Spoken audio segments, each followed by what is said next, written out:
Hello guys. तो हम जैसा कि खोरठा की अन्य विद्याओं में संस्मरण को शुरू किया था हमने। पहला जो इसका पार्ट था, पहला जो चैप्टर जिसका नाम था बोरवा अड्डा का खाए बोर, वो हमने लास्ट वीडियो में कंप्लीट कर दिया था। ठीक है, आज हम उड़ गेलक फुलवा रह गेलक बास, इस टॉपिक को मैं आपके सामने लेकर आया हूँ, जिसके लेखक हैं गोविंद महतो उर्फ जंगली। तो सबसे पहले हम गोविंद महतो का जीवनी के बारे में थोड़ा समझने की कोशिश करेंगे।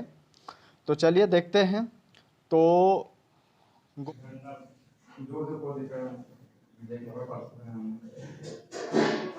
पहले हम समझने की कोशिश करेंगे कि उड़ गेलक फुलवा रह गेलक बास का क्या मतलब है। तो यहाँ पे फुलवा का मतलब है, फुलवा किनको बोला गया है, फूल मतलब राधा कृष्ण बाबू को बोला गया है, जो कि हिंदी साहित्य के एक बहुत मतलब महान लेखक हैं। ठीक है, और ये इनसे मुलाकात करते हैं। कौन मुलाकात होती है? गोविंद महतो की उनसे मुलाकात होती है। उन्हीं की उनसे मुलाकात के बारे में इस संस्मरण में वर्णन किया गया है। तो फुलवा, ठीक है, और बास का मतलब है पूरा खोरठा साहित्य परिवार। ठीक है, तो यहाँ पे जब यहाँ पे राधा कृष्ण बाबू का देहांत हो जाता है, तब ये लाइन वो लिखते हैं, और वो लाइन उनको वो बोलते हैं कि उड़ गेला फुलवा और रह गेला बास। ठीक, चलिए अब देखते हैं थोड़ा हम लोग इनका लेखक ये परिचय देखते हैं कि क्या इन्होंने कहाँ से शिक्षा प्राप्त की, कब ग्रेजुएशन किया, इनका पेशा क्या था। तो गोविंद महतो जिनको जिनका उपनाम जंगली भी है, इनको जंगली भी कहते हैं। ठीक है, तो इनका जन्म स्थान चेटर रामगढ़ में हुआ था। शिक्षा कहाँ से प्राप्त किया था इन्होंने? तो प्राथमिक शिक्षा अपने जन्म स्थान मतलब चेटर रामगढ़ से ही प्राप्त किया इन्होंने। मैट्रिक पास रामगढ़ से कब किया? 1962 में। मैट्रिक पास करने के बाद ये हजारीबाग कॉलेज से स्नातक करते हैं। ठीक है, और स्नातक कंप्लीट होने के बाद ये रांची विश्वविद्यालय जाते हैं, और वहां से वो क्या करते हैं? एमए करते हैं। ये शिक्षा के काफी प्रेमी थे। ठीक है, बचपन से इसको पढ़ने लिखने में काफी ज्यादा शौक था। तो एमए रांची विश्वविद्यालय से करने के बाद ये कानून की भी डिग्री लेते हैं, मतलब वकालत भी करते हैं। ठीक है, अपने लाइफ में इनका पेशा क्या होता है? तो ये लेखन में तो इनका इंटरेस्ट था ही, साहित्यकार थे ही। ठीक है, इसके अलावा चूंकि उन्होंने कानून की डिग्री भी ले रखी थी, तो हजारीबाग कचहरी में इन्होंने वकालत भी किया। ये एक समाजसेवी भी थे और साहित्यकार। ठीक है, अब इनकी मृत्यु कब हो जाती है? तो 2 अक्टूबर, जो कि गांधी जी जयंती जब हम मनाते हैं, ठीक है, तो 2 अक्टूबर 2014 की रात को। और इनकी मृत्यु जो होती है किस बीमारी से होती है? कैंसर से होती है। जंगली जी चूंकि हम देखे ऊपर में कि समाज सेवी भी थे, तो अपने पंचायत से ये मुखिया का चुनाव भी लड़ते हैं, और मुखिया भी अपने क्षेत्र में रहते हैं, और मुखिया बनकर ये अपने क्षेत्र के, अपने पंचायत के लोगों की सेवा करते हैं। खोरठा पत्रिका जो कि तितकी है, किनके द्वारा लिखा गया है? श्रीनिवास पानूरी की पत्रिका है ये एक बार तो स्टार्ट किया गया था उनके द्वारा, श्रीनिवास पानूरी के द्वारा, लेकिन बीच में किसी कारणवश ये ठप पड़ गया था। तो इनका पुनर्प्रकाशन में और मतलब पुनरुत्थान में गोविंद महतो उर्फ जंगली का काफी ज्यादा योगदान रखता है। और लास्ट हमने जैसा कि शुरू में ही बताया कि ये जो संस्मरण है रह गेलक उड़ गेलक फुलवा रह गेलक बास में, ये जो गोविंद महतो उर्फ जंगली जो है, राधा कृष्ण बाबू से अपनी मुलाकात के बारे में इसमें उन्होंने वर्णन किया है। ठीक है, जब उनका देहांत हो जाता है राधा कृष्ण बाबू का, तब उनके मुंह से ये लाइन निकलती है, तब वो ये लाइन लिखते हैं कि उड़ गेलक फुलवा रह गेलक बास। ठीक है, तो चलिए आगे चैप्टर को हम लोग कंटिन्यू करते हैं।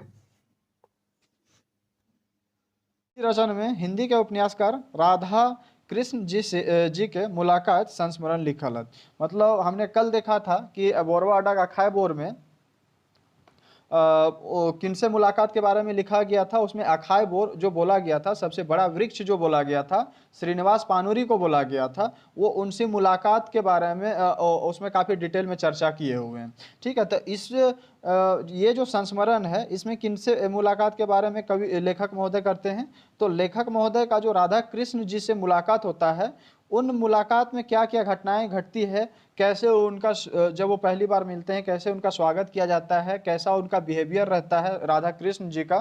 ठीक है, राधा कृष्ण जी जो है एक हिंदी के उपन्यासकार हैं, उनसे इनकी मुलाकात जो होती है, उन मुलाकात के बारे में अपने इस चैप्टर में वो काफ़ी डिटेल में वर्णन किए हैं। तो चलिए हम शुरू करते हैं। उड़ गेलक फुलवा रह गेलक बास। राधा कृष्ण बाबू नाय बुझायत की मोरल हथ।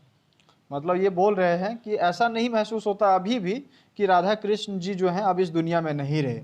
एखनु कहियो कहियो जगवन ओकर वार्ता मतलब व्यंग वार्ता रांची आकाशवाणी से सुने ही तो बुझा है आदमीय नाय मोरल हथ। ठीक है, मतलब ये बोल रहे हैं कि कभी कभी मतलब जो राधा कृष्ण जी की वार्ता को रांची आकाशवाणी से जब प्रकाशित किया जाता है तो ऐसा, और हम जब सुनते हैं उसको, तो ऐसा लगता है कि राधा कृष्ण जी जो हैं अभी भी जिंदा हैं, अभी भी वो मरे नहीं हैं। चलिए आगे। धायरे बैसल हत और हम देखे लागलियन। मतलब उनकी जब हम रेडियो चालू कर देते हैं, उनके वार्ता को जब सुनते हैं तो ऐसा लगता है कि वो मेरे हम आँख को बंद करके ऐसा महसूस करते हैं कि ऐसा लगता है वो जस्ट मेरे बगल में बैठे हुए हैं और मेरी बातों को सुन रहे हैं और हमको देख रहे हैं, और वो हमको देख रहे हैं और हम उनको देख रहे हैं, ऐसा मतलब महसूस होता है। राधा कृष्ण बाबूक छाप जिंदगी नाय मलिन तक बराबरे हमर मने दग दग इंजुरिये रहत। मतलब राधा कृष्ण का जो मेरे लाइफ में रोल है वो कभी भी मलिन नहीं होगा। उनका जो योगदान है मेरे लाइफ में वो कभी भी उस पर मतलब अंधकार मतलब मलिछा नहीं छाएगा। ठीक है, वो हमेशा मेरी ज़िंदगी में मतलब एक प्रकाशमान रहेंगे और वो धक धक इंजुरिया मेरे लाइफ मतलब ज़िंदगी में वो करते रहेंगे। ये कौन बोल रहे हैं? तो ये जो गोविंद महतो हैं उर्फ जंगली, वो इसके बारे में बोल रहे हैं। चलिए आगे देखते हैं। जखन हम रामगढ़ हाई स्कूल के पढ़वैया रहे तखनो, मतलब 1961-62 की बात बोल रहे हैं ये, से कविता कहानी साहित्यिक जिनिस गुलन पढ़े में बड़ी मन लागे हले। तो जब हम हाई स्कूल में पढ़ रहे थे 1961-62 में, कहाँ पे? रामगढ़ में जब पढ़ रहे थे तो कविता कहानी साहित्यिक जो चीज़ें होती थी उसमें काफ़ी ज़्यादा मतलब हमको इंटरेस्ट आता था, काफ़ी ज़्यादा मन लगता था उसको पढ़ने में। मैट्रिक किताबन हिंदी साहित्य लेखक कवि सभी के जिंदगी के बखानों के हम मन लगाए के पढ़े हलो। मतलब जब हम मैट्रिक में थे तो सारे साहित्य को हम काफ़ी मन लगा के, हिंदी साहित्य हो गया, खोरठा साहित्य जो है, ठीक है, सबको हम मन लगा के पढ़ते थे। और मैंने सोचे हलो कि तनी लिखवैया सबके भेंट हो जतलक। ठीक है, मतलब जो मतलब इतना ज़्यादा मतलब इंटरेस्ट आता था उन साहित्य को पढ़ करके कि यदि वो सोचते थे कि यदि ये लिखने वाले जो साहित्यकार हैं, लेखक हैं, उनसे यदि मिलने का कभी मौका मिल जाता तो कितना बढ़िया होता। चलिए आगे देखते हैं। मने कुरच हलो कि कहाँ जाए के ये विद्वान सब भेंट हो जाए। मतलब मन में ये हमेशा चलता रहता था कि ये विद्वान लोगों से कब और कहाँ मिलने का मौका मिलेगा, कहाँ हैं ये। ठीक है, उनका एड्रेस हम हमेशा तलाश करते रहते थे। ये बतवा रह के तड़पाव हलक। मतलब हमेशा ये तड़प होती थी मन में, एक अजीब टाइप की तड़प होती थी कि कब इन विद्वानों से हमें मिलने का मौका मिलेगा। और है मैट्रिक के सहित वे रामलीला नामे कहानी है राधा कृष्ण बाबू की जिंदगी का अता पता मिलक। तो एक बार हम क्या कर रहे थे, एक साहित्य पढ़ रहे थे। साहित्य का नाम क्या था? रामलीला। तो रामलीला जब साहित्य हम पढ़ रहे थे तो उस साहित्य में राधा कृष्ण बाबू के एड्रेस का पता चला हमको कि उनका एड्रेस कहाँ है, कहाँ पे रहते हैं वो।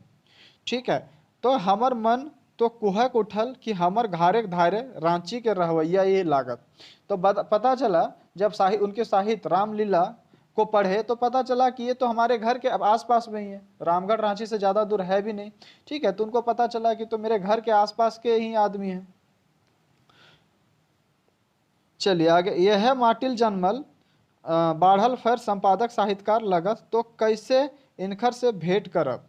अब ये जो है मतलब इसी धरती झारखंड की धरती से ही में ही उनका जन्म हुआ है। अब वो क्या बन चुके हैं? संपादक साहित्यकार बन चुके हैं। ठीक है, तो उनसे कैसे मिला जाए, मतलब ये अब मन में ये सोच रहे हैं। एड्रेस तो पता चल गया लेकिन अब मिला कैसे जाए, कौन से बहाना लेकर के मिला जाए और क्या मतलब किस उद्देश्य से उनसे मिला जाए, अब ये प्लानिंग बना रहे हैं। पूछते गश्ते टवान करते आदिवासी पत्रिका के पता लगाए के मंगवे खातिर बछर पुरौती बिहारिये पाठ पठाए दलिए। तखनी से आदिवासी पढ़े लागलों और संपादक राधा कृष्ण जी के रचनवयन के परिचित होवे लागल।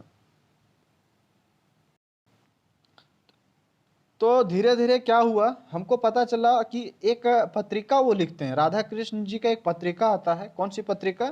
आदिवासी पत्रिका। और आदिवासी पत्रिका में उनका लेखन आता है। तो जब आदिवासी पत्रिका के बारे में हमको पता चला तो वो पत्रिका हम बराबर पढ़ने लगे और उनमें जो रचना उनकी आती थी, ठीक है, वो रचना को हम मतलब बराबर अब रेगुलर तब से हम पढ़ना शुरू कर दिए और वो पत्रिका को हम मंगाने लगे। पत्रिका मेरे घर पहुंचने लगा और हम बराबर अब उसको पढ़ना शुरू कर दिए। अब आगे चलिए देखते हैं। 1962 में मैट्रिक पास कर एगो मेरा है यही कलाम, हिंदी कविता आदिवासी में छपेल राधा कृष्ण बाबू के पठाई दिलिए। जब मैट्रिक पास हम कर लिए उसके बाद हम अपना एगो कविता लिखे। कौन सा कविता? एगो मेरा है यही कलाम, हिंदी कविता था। और वो हम लिख करके आदिवासी पत्रिका, चूंकि उसके संपादक कौन थे? राधा कृष्ण बाबू ही थे। तो हम जो कविता मेरा था वो कविता हम लिख के और राधा कृष्ण बाबू के घर भेजवा दिए पोस्टल एड्रेस के थ्रू। ठीक है। तो कुछ दिन परे आदिवासी अपन छपल कविता पढ़ के हम बड़ी खुश भेलों। कुछ दिन के बाद हम जब आदिवासी पत्रिका पढ़े तो उसमें मेरा कविता छपा हुआ था और ये देख करके हमको बहुत ज़्यादा खुशी हुई।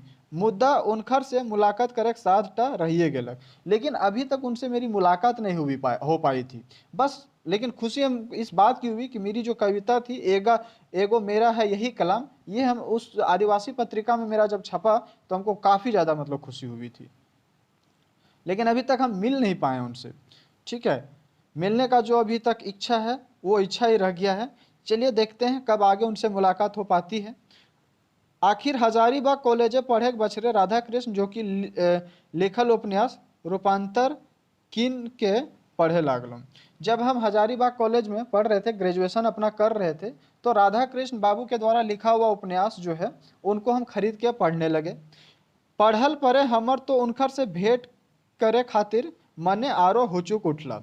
जब उसका हम उपन्यास पढ़ना शुरू किए राधा कृष्ण बाबू का, ठीक है, तो जब उपन्यास पढ़े तो इतना ज़्यादा इंटरेस्ट हमको लगने लगा कि उनसे मिलने की जिज्ञासा और ज़्यादा बढ़ने लगी। एक दिन एतवार के रांची आई गेलों। ठीक है, एक दिन प्लान बना करके और रविवार के दिन हम रांची पहुंच गए। बाजारे खोजायर पुछायर करते करते इनकर डेरा खोजिए ले लो। मतलब पूरा हम पूछताछ किए कि किधर है राधा कृष्ण बाबू का घर। ठीक, और पूछते पूछते किसी तरह से उनके डेरा पे हम पहुंच ही गए। हम तो छुआ रहो तनी मने खुटखुटिए रहे कि एते बड़ आदमी हमर भेंट होता कि नहीं। तो उस टाइम स्टूडेंट है, ग्रेजुएशन में ग्रेजुएशन अभी कर ही रहा लेखक महोदय कर रहे थे। ठीक है, तो उनकी एज कितनी होगी? मतलब 20-21 साल के करीब में होगी। और वो जो राधा कृष्ण बाबू हैं एक बड़े लेखक हैं, तो वही इनके मन में चल रहा है कि हम तो एक छुआ हैं। ठीक है, ज़्यादा उम्र भी नहीं, एक बच्चे के जैसा हम अभी लग रहे थे। ठीक है, अब पता नहीं मन में यही सोच चल रहा था कि क्या हमसे राधा कृष्ण बाबू मिलेंगे या नहीं मिलेंगे, उनसे मुलाकात हो पाएगी कि नहीं हो पाएगी। आगे यह भाई बे गुइन के साहस धैर्य आखिर उनखर बैठकी खाना ढुक गेलों और उनखर लोग के खबर दे दिलिए कि उनखर से भेंट तनी करब। ठीक है, लेकिन फिर भी यही मन में शंका तो पूरा चल ही रहा था कि हमसे मिलेंगे कि नहीं मिलेंगे। लेकिन फिर भी हिम्मत बांध करके हम उसके डेरा पे, उसका जो बैठकी खाना था वो बैठकी खाना पे हम पहुंच ही गए। और उनके जो लोग थे आसपास वहाँ पे, ठीक है, उनसे खबर दे दिए कि कोई उनसे मिलना चाहता है। तो चलिए अब देखते हैं। आखिर खुटखुट्टी मेट गेल। हमर डाके राधा कृष्ण जी अयला और पूछे लागला कहाँ आयल है छुआ, और बैसक हमर जवाब सुनला। ठीक, बैस के हमर जवाब सुनला। ठीक है, और फिर हम वहाँ पे इंतजार कर रहे थे। फिर उसको खबर दिया गया कि कोई मिलना चाहता है आपसे। तो फिर वो आते हैं और हमसे सवाल करते हैं कि कहाँ आ गए छुआ, क्योंकि लड़का टाइप के हम थे। तो वो हमसे पूछे कि कहाँ आ गए हो, क्या बात है बोलो। ठीक है, और फिर हम जवाब देने लगे और वो जवाब मेरा बैठ के वो सुने। आगे हमर बड़ी मने साध रहे कि हमर तहर से भेंट कर हमर तोहर से भेंट करब से पहले हम रामगढ़ ले हियाँ पहुँचल रहो। तो हम जवाब देना शुरू किए कि आपसे हमको मिलने की काफ़ी जिज्ञासा थी, इसलिए हम रामगढ़ से यहाँ पहुँचे हुए हैं। तोहर लिखल रूपांतर के हमर मने ई हुचुक उठला कि आपके द्वारा जो रूपांतर मतलब आपके द्वारा जो उपन्यास लिखा जाता है, उनको उन उपन्यासों को पढ़ करके मेरे अंदर आपसे मिलने की इतनी ज़्यादा जिज्ञासा जागी है। आज तोहर से दर्शन कर हम साध मेटा गेलक। ठीक है, मतलब आज आपसे जब मुलाकात हो गई तो मेरी जिज्ञासा जो थी मिलने की, वो साध मेरा जो है मिट गया। आज जाके दिल की जिज्ञासा मेरी पूरी हुई। ठीक है, सुन के वो बड़ी खुशी भेला और पूछला तोहिन के रूपांतर के पढ़ावो हथुन। मतलब जो रूपांतर उपन्यास है वो आपके यूनिवर्सिटी में कौन पढ़ाता है? हम कहलियन कि प्रोफेसर RS राय पढ़ाते हैं। ठीक है, वो जो रूपांतर है वो कौन पढ़ाते हैं? तो RS राय जो प्रोफेसर हैं उनके कॉलेज में वो पढ़ाते हैं। फिर पूछला, क्या पूछते हैं वो? किताबवा के कौन ठाव कैसन लागलो, मतलब पूरा जब किताब तुम पढ़े तो बताओ कि कौन सा उसका भाग जो है तुमको कैसा लगा, कुछ बताओ उसके बारे में, किताब के बारे में विशेषता करो कि कौन सा भाग खराब लगा, कौन सा भाग अच्छा लगा, थोड़ा बताओ उसके बारे में। ठीक है, हियक माटिक गमक गमक सोंध माटी हवा, सोंध सोंध हवा पानी टिटहिंग और डाहुक चरई के बखान बड़ी बेस लागल हक। ठीक है, ये फिर बताना शुरू करता है कि आपकी जो रूपांतर उपन्यास है उसमें आपने जो चर्चा किया है यहाँ की माटी के बारे में, यहाँ की हवा के बारे में, यहाँ के पानी के बारे में, वो काफ़ी ज़्यादा मतलब अच्छा लगता है। फिर वो पूछला, तो पहले की सोचे हल कि लेखक दाढ़ी बढ़ाए के साधु नियर होता। तो मतलब जो जब तक मेरे से तुम नहीं मिले थे, ये राधा कृष्ण बाबू पूछते हैं किससे? गोविंद महतो से, कि जब तक तुम हमसे नहीं मिले थे तो ऐसा क्या लग रहा था तुमको कि जो लेखक महोदय होंगे कोई दाढ़ी वाले इंसान होंगे, बड़ी बड़ी दाढ़ियां होगी उनकी, ऐसा रूप की कल्पना कर रहे थे तुम क्या? हम कहलियन कि ना, हम सोचले हलो कि लेखक जरूरे बूढ़ा होता। नहीं, हम इतना दाढ़ी वाड़ी के बारे में तो नहीं सोचे थे, लेकिन हम इतना जरूर सोचे थे कि लेखक महोदय जो होंगे कोई एक वृद्ध इंसान होंगे, बूढ़े आदमी होंगे। ठीक है, खादी के कुर्ता धोती पिंधे होता। ठीक है, खादी कुर्ता पहनते होंगे, धोती पहनते होंगे, यही रूप की हम आपकी कल्पना कर रहे थे। वैसने अब कल तो हम तोहरा देख लियो। ठीक है, हमार जवाब सुन के उ तनी मुसक देला और कुछ देरी तक चुपे रहा। मेरी जवाब को सुन करके हम जो उसके रूप की काम कल्पना जो हम किए थे, हम उसकी रूपों का जब बखान किए, ठीक है, तो वो मेरी रिप्लाई को सुन करके मुस्के और कुछ देर तक वो चुप रहे। तकर पर चाय पानी मंगवला। उसके बाद फिर क्या करते हैं, मेरे लिए चाय पानी मंगाते हैं। उसके बाद पियल परे जखन रामगढ़ के हरहरि पाठक कैथा के जोगिदा महतो, गोला के चुनी बाबू और महेश गोलवार के हाल चाल पूछला, तो हम अड़गुड़ भय गेलौं कि राधा कृष्ण बाबू हमर गांव धारे ई गणमान लोकन के कैसे जाना हत। ठीक है, जब फिर चाय पानी जब हुआ, उसके बाद हमारे रामगढ़ क्षेत्र के कुछ जो जाने माने लोग हैं, जाने माने जो लेखक हैं, जैसे कि जोगिदा महतो, गोला के चुन्नी बाबू, महेश गोलवार, ये सब लोगों का जब वो हाल चाल पूछे न, तो हम अचंभित रह गए कि मेरे क्षेत्र के ये जो गण्य मान्य हैं, जाने माने जो लोग हैं, ठीक है, उनको लेखक महोदय कैसे जानते हैं। हमर मनेक सवाल टा उ भाँप गेलेला तो अपने कहे लागला। 1942 बछरे रामगढ़ कांग्रेस सम्मेलन कथा फेर तखन हम रामगढ़े ढेर दिन तक रहे हला। तय समय वो आस पासे खाते बड़ी स्वाद लागे हले। ठीक है, बोल रहे हैं कि जब वहाँ पे हम लोग जानते हैं कि रामगढ़ ये कांग्रेस का अधिवेशन जब होता है 1940 में होता है, तो उस टाइम ये जो लेखक महोदय है वहाँ पे जाते हैं रामगढ़ में और काफ़ी दिन तक वहाँ पे रहते हैं, एक लंबा टाइम वहाँ पे बिताते हैं वो। ठीक है, और आसपास में वहाँ पे जो भी खाने पीने की चीज़ें मिलती है उसका मज़ा भी वहाँ पे लेते हैं, और उस टाइम काफ़ी लोगों से वहाँ पे मुलाकात होती है।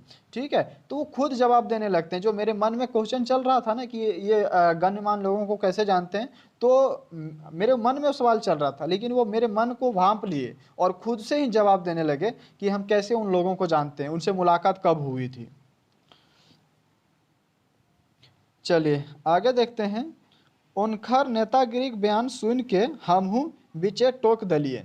ठीक है, जब वो नेतागिरी का भाषण की कांग्रेस के अधिवेशन में हम रामगढ़ गए हुए थे, वहाँ बहुत दिन रुके हुए थे, वहाँ के लोगों से अच्छी तरह से मेरी जान पहचान हुई, तो ये नेतागिरी की बात सुन करके मतलब वो लेखक महोदय अपना जो राधा कृष्ण बाबू हैं अपनी बातों को पूरा कंप्लीट भी नहीं किए थे और हम बीच में ही टोक दिए।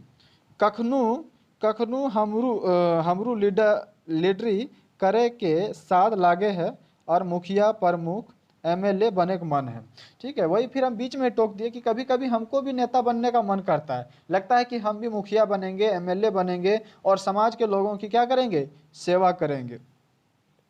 तखन वो कहला, तब वो बीच में ही क्या कहने लगे, बाबू बनबे तो गरीब और मेहनत करवैया लोगन के भलाई करी है। कि चलो ठीक है, यदि मुखिया उखिया समाज की सेवा करना चाहते हो, एमएलए बनना चाहते हो, तो यदि इसमें सफलता मिल जाए ना, मुखिया बन जाओ, एमएलए बन जाओ, तो गरीब लोगों पर खास करके ध्यान देना, उनकी भलाई करना तुम, ठीक है। उनकर ई बात हम एखनु हमर मने है, और संजोगे हम एखन हम अपन पंचायत के मुखिया बनल हूँ, ठीक है। मतलब उस टाइम जो हमने अपनी कल्पना की थी, हमने जो सोचा था कि हम अपने मुखिया बन के मुखिया बनेंगे, तो आज हम क्या है, देखो मुखिया बन भी गए हैं, ठीक है ना। और वो जो बात उन्होंने मुझे सलाह दिया था कि गरीब लोगों की सेवा करना, वो बात मेरे मन में अब भी है। चलिए आगे देखते हैं। आखिर समय उनखरा लकवा मार दिलन।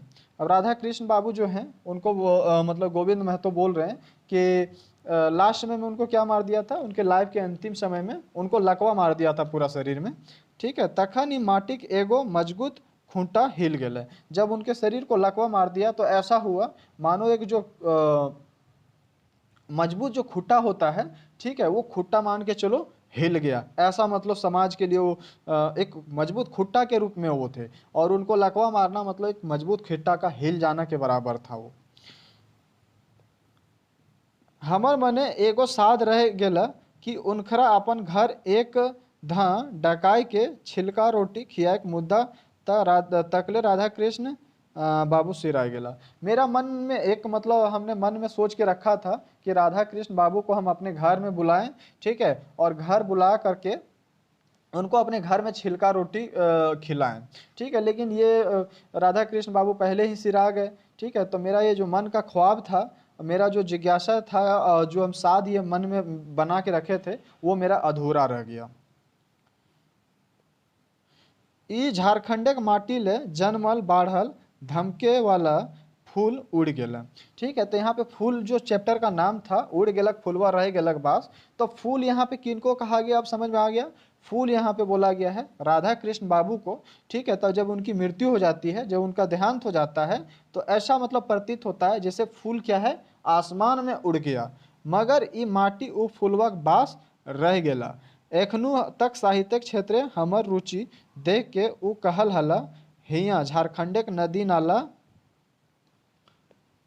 बोन बिहार पर्वत झरना दह घाघ हैन तेन प्रकृति के विषय लिखा, ठीक है। जब मतलब वो जिंदा थे तब उन्होंने मुझे एक सलाह दिया था।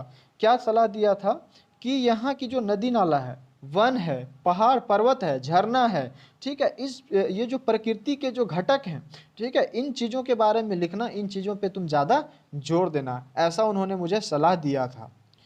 चलिए आगे देखते हैं। हियक सांस्कृतिक संबंधे कल्पक माध्यमे जगाओ, ई माटिक गरीब आदिवासी लोग के उठाओ जगाओ, ठीक है। यहाँ की जो संस्कृति है, उसको क्या करो, यहाँ की मिट्टी जो है, मतलब अपनी कल्पना के माध्यम से, अपनी कविताओं के माध्यम से यहाँ के गरीब लोगों को जगाने की कोशिश करना, ठीक है। उनके विकास के लिए तुम कोशिश करना, यहाँ की संस्कृति जो है उसके उत्थान के लिए तुम अपने लेखन के माध्यम से कोशिश करना। उनखरा हियाँ का आदमिक शोषण के देख नाय सोहा अहल है। यहाँ के लोगों का के साथ जो शोषण होता था, ठीक है, मतलब यहाँ के सूदखोरों के द्वारा, यहाँ के बड़े बड़े लोगों के द्वारा जो गरीबों का, आदिवासियों के ऊपर जो शोषण होता था, वो बिल्कुल राधा कृष्ण बाबू को पसंद नहीं था। वो गरीब, आदिवासी, हरिजन, मेहनत करे वाला आदमी सब ले बड़ी प्रेम कर रहा है, ठीक है। उनको काफ़ी ज़्यादा लगाव था यहाँ के गरीबों से, आदिवासियों से, हरिजन जो मेहनत मजदूरी करने वाले लोगों से काफ़ी ज़्यादा मतलब उनको लगाव था। और इस सबके जगवे खातिर रात दिन लायक पड़ल हलत। और इन लोगों को जगाने के लिए, इनके अंदर ताकत भरने के लिए वो लगातार अपने लेखन के माध्यम से कोशिश करते रहते थे। ना केवल कुल लेखन के माध्यम से, बल्कि डायरेक्टली उन लोगों से मिल करके उनको जगाने की कोशिश हमेशा करते रहते थे। हाँ, वो रांची रेडियो से खुश ना रहत, रांची रेडियो स्टेशन से वो बिल्कुल खुश नहीं थे। क्यों खुश नहीं थे? हुआ ऑफिसर शाही, मछली मुर्गा हैन तैन घूस के मन से घृणा करे हला, ठीक है। रेडियो स्टेशन में क्या है, जैसे बहुत सारी खोरठा कविताएं, कहानियां, उपन्यास, ये सब प्रसारित किया जाता है, लेकिन वहाँ भी क्या है, राजनीति चलता है, वहाँ भी घूसखोरी चलता है। आप यदि आप अपनी कविता या कहानी का प्रसारण कराना चाहते हो तो वहाँ पे क्या है, मुर्गा जो वहाँ पे हेड है वहाँ के, ठीक है, उनको मुर्गा खिलाओ, घूस दो, ये मतलब वहाँ पे काफ़ी ज़्यादा राजनीति चलता था, ठीक है, तभी जा करके अपनी आपकी कहानी का मतलब प्रसारण हो पाएगा। तो ये चीज़ से वो काफ़ी ज़्यादा नाखुश थे, काफ़ी ज़्यादा मतलब तंग आ चुके थे इसके कारण वहाँ पे, ठीक है। इतना बात हमर सवाल के सलाह रुपए दिले हला कि रांची रेडियो ले हमीन अपन कविता नाटक कहानी हेन तेन कैसे प्रसारण करवाब, ठीक है। तो वहाँ पे वो मतलब सलाह उस टाइम दिए थे कि यदि चलो अभी तुम लिखना शुरू कर रहे हो, लेकिन जब बहुत सारी तुम कविताएं कहानियां लिखोगे और तुमको जब प्रसारण करवाना होगा रांची रेडियो स्टेशन से, तो उस टाइम कैसे करवा पाओगे। वो सलाह हमें दिए थे कि कैसे करवाना है, वो सलाह मुझे आज भी याद है और हम वैसा उसका उपयोग करते भी रहते हैं, ठीक है। आज तो राधा कृष्ण बाबू नखत मखन कखनू कखनू रह के उनकर बतवल बात एखनो हमर मने पड़ते रहा है, ठीक है। आज राधा कृष्ण बाबू जो हैं भले जीवित नहीं हैं, भले हमारे सामने नहीं हैं, लेकिन उनकी बातें जो है, उनके द्वारा जो बताई गई बातें हैं, आज भी हमें जब याद आती है तो ऐसा लगता है कि राधा कृष्ण बाबू हमारे सामने हैं, वो हमें बैठ के हमारे बगल में बैठे हैं और हमें सलाह दे रहे हैं, ऐसा मुझे प्रतीत होता है, ठीक है। तो कुल मिला के ये चैप्टर अब कंप्लीट होता है। Thank you.